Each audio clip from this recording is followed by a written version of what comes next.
বিসমিল্লাহির রহমানুর রহিম। 29 নভেম্বর 2024। দেশ এবং বিদেশে যারা আমার ভিডিও দেখেন সবার প্রতি আন্তরিক শ্রদ্ধা এবং ভালোবাসা। আজকে আলোচনা করতে চাই যে বিষয়টা নিয়ে সংক্ষেপে। সেই বিষয়টা হলো বাংলাদেশে 5টি ইসলামী রাজনৈতিক দলের নেতারা গণচীনে যাচ্ছেন, সফরে যাচ্ছেন। এই বিষয়টা নিয়ে আলোচনা। এর আগে বিএনপি থেকে একটা প্রতিনিধি দল চীন গিয়েছে, এখন যাচ্ছে বাংলাদেশের 5টি ইসলামী দল। তবে এই দলের মধ্যে চরমনায়ের পীর সাহেবের দলটা নাই। এখানে একটা কথা বলে রাখি, চীনের যে উইগুর সম্প্রদায় বা উইগুর মুসলিম যারা, তাদের উপরে চীনা কমিউনিস্ট পার্টির অত্যাচারের কারণে বাংলাদেশে 2 বছর আগেও 3 বছর আগেও আমরা দেখেছিলাম জুমার নামাজের পর মিছিল হয়েছে, এবং জুমার নামাজের পরে চীন দূতাবাস অভিমুখে মিছিলও গিয়েছে। এই ধরনের সংবাদ আমরা জানি।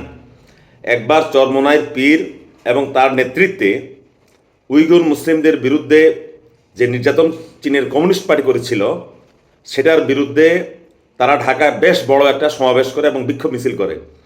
এর কিছুদিন পরেই আমরা দেখতে পাই বাংলাদেশে নিযুক্ত চীনের রাষ্ট্রদূত তিনি চরমনায়ের পীরের বাড়িতে গিয়ে তার সাথে সৌজন্য সাক্ষাৎ করেন। এরপর থেকে আর চরমনায়ের পীরের অনুসারীরা চীনে উইগুর মুসলিমদেরকে নিয়ে আর কোনো টু শব্দ করেননি। আবারও বলি, এরপর থেকে চরমনাই পীর সাহেব এবং তার অনুসারীরা উইঘর মুসলিমদেরকে নিয়ে আর কোনো টু শব্দ করেননি।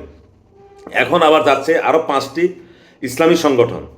তাহলে যেই চীনটাও একটা কমিউনিস্ট পার্টি, সমাজতান্ত্রিক দল, ফ্যাসিস্ট বলা চলে, অনেকটা শাসন ক্ষমতা হলো ফ্যাসিস্ট। বাংলাদেশে ছিলেন শেখ হাসিনাকে আমরা যেমন ফ্যাসিস্ট বলি, চীনও কিন্তু একটা ফ্যাসিস্ট রাষ্ট্র, সমাজতন্ত্রের আড়ালে তারা ফ্যাসিস্ট। তো সেই দেশে ইসলামী দলগুলোকে তারা আমন্ত্রণ জানাচ্ছে। এটার কারণটা কি, এটার সুবিধা কি, এটার অসুবিধা কি, বিস্তারিত বলতে গেলে 1 ঘন্টা 8 ঘন্টা সময় লাগবে। এত সময় তো কেউ আমার ধৈর্য ধরে আমার ভিডিও শুনবে না। 2-3 মিনিটে সংক্ষেপে বলি। বাংলাদেশের সাথে যখন ভারতের একটা টানাপোড়ন চলছে, সম্পর্কের টানাপোড়ন চলছে, ঠিক সেই মুহূর্তে চীন বন্ধুত্বের একটা হাত বাড়িয়ে দিচ্ছে। চীন বাংলাদেশের সাথে চীনের বন্ধুত্ব হলো বলা চলে বঙ্গবন্ধু শেখ মুজিবুর রহমান সাহেবের মৃত্যুর পর থেকে চীনের সাথে বাংলাদেশের একটা সম্পর্ক গড়ে ওঠে। এবং বাংলাদেশ চীন যে মৈত্রী সমিতি, বন্ধুত্বের যে সমিতি ছিল, সেই সমিতির সভাপতি ছিলেন দীর্ঘদিন বিএনপির মির্জা গোলাম হাফিজ সাহেব ছিলেন। এরপরে আবার গত টার্মে বিএনপির সাথে চীনের সাথে একটা সম্পর্কের দোটানা দেখা দেয়। বর্তমানে আবার চীন তার সেই পুরনো সম্পর্ক ঝালাই করে নিচ্ছে বিএনপির সাথে। তাহলে এখন এই যে হুজুর বা ইসলামী দলগুলোকে তারা আমন্ত্রণ জানাচ্ছে, কেন জানাচ্ছে, এর কারণটা কি? যেখানে এই ইসলামী দলগুলো চীনের উইগুরদের পক্ষে মিছিল করেছে, এদেরকে এই ইসলামী দলগুলোকে চীনে যে আমন্ত্রণ জানালো, এর রহস্যটা কি? এর রহস্যটা তো অনেক গভীরে যেতে হয় আমাদেরকে। এখন আমরা যদি চীনের সাথে বন্ধুত্বের হাত বাড়াতে যাই, বন্ধুত্ব আমাদের সাথে এমনিতেই আছে। কারণ শেখ হাসিনা সরকার গত টার্মে তার ফ্যাসিস্ট শাসন আমলে সে বেশ দক্ষ হাতে খেলেছে। সে ভারতকে তার এক পাশে রেখেছে, চীনকেও এক পাশে রেখেছে। আপনাদের অনেকেরই জানা আছে 2018 সালের নির্বাচনে ভোটের রেজাল্ট পরিপূর্ণভাবে ঘোষণা হওয়ার আগেই সন্ধ্যার পরপর চীনের রাষ্ট্রদূত ফুলের তোড়া নিয়ে শেখ হাসিনাকে অভিনন্দন জানায়। অর্থাৎ অনেকে বলতে শোনা যায় যে শেখ হাসিনার সরকারকে টিকিয়ে রাখার জন্য চীন আর্থিকভাবে নাকি সহায়তা করেছে। সত্য মিথ্যা জানি না, এটা গবেষণার বিষয়। কিন্তু এই কথা বাজারে চাউর হয়ে গেছিল যে চীন আর্থিকভাবে তারা সহায়তা করেছে আওয়ামী সরকারকে। তাহলে যে আওয়ামী সরকারকে চীন সমর্থন করেছে আর্থিকভাবে এবং মানসিকভাবে, সেই চীনে হাসিনা বিরোধী 5টি ইসলামী দল সফরে গিয়েছে।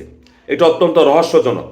এবং এটা যে চীন ভারতকে দমানোর জন্য বাংলাদেশের মানুষকে তার কবজায় নিতে চায়, এটা স্পষ্ট। এখন বাংলাদেশের মানুষ চীনের সাথে সম্পর্কটা কিভাবে গড়বে? এটা কি দ্বিপাক্ষিকভাবে গড়বে, না অ্যান্টি ইন্ডিয়ান সেন্টিমেন্টকে কাজে লাগিয়ে চীনকে তারা অনেক বেশি প্রাধান্য দেবে?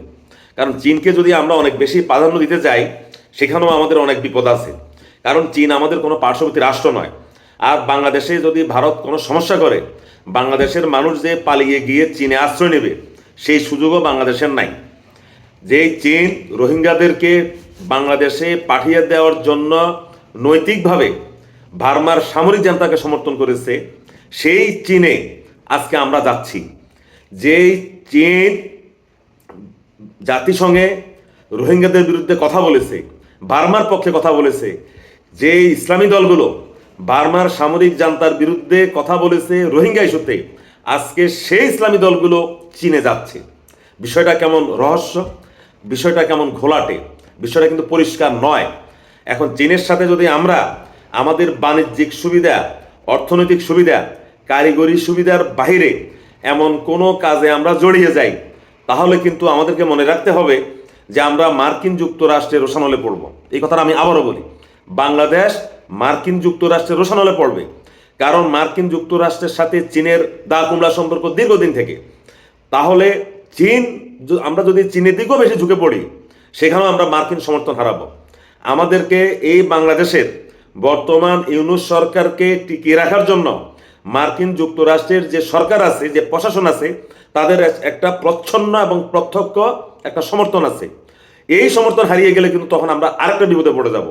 আমরা যদি চীনের দিকে বেশি ঝুঁকে পড়ি, তাহলে ভারত এবং আমেরিকা আমাদের বিরুদ্ধে অবস্থান নেবে, এবং সেই অবস্থানে বাংলাদেশের মতন এত দ্বিধাবিভক্ত সমাজ এবং রাজনৈতিক দল যে দেশে, সেই দেশের পক্ষে কাটিয়ে ওঠা অসম্ভব। অর্থাৎ ভারত এবং আমেরিকাকে যদি রোষানলে একবার বাংলাদেশ পড়ে যায়, এটাকে কাটিয়ে ওঠা বাংলাদেশের পক্ষে অসম্ভব হবে। এই কারণে কথাগুলো বললাম যে যারাই যান চীনে, যে ইসলামী দলগুলো যান, মনে রাখতে হবে চীনও কিন্তু আপনাদের বন্ধু নয়। চীনও মুসলিম নিপীড়ন হয়। চীনে পৃথিবীর যেসব দেশে বিনিয়োগ করেছে তার ব্যবসায়িক স্বার্থে করেছে। এক সময় চীন তার সমাজতন্ত্র রপ্তানি করত।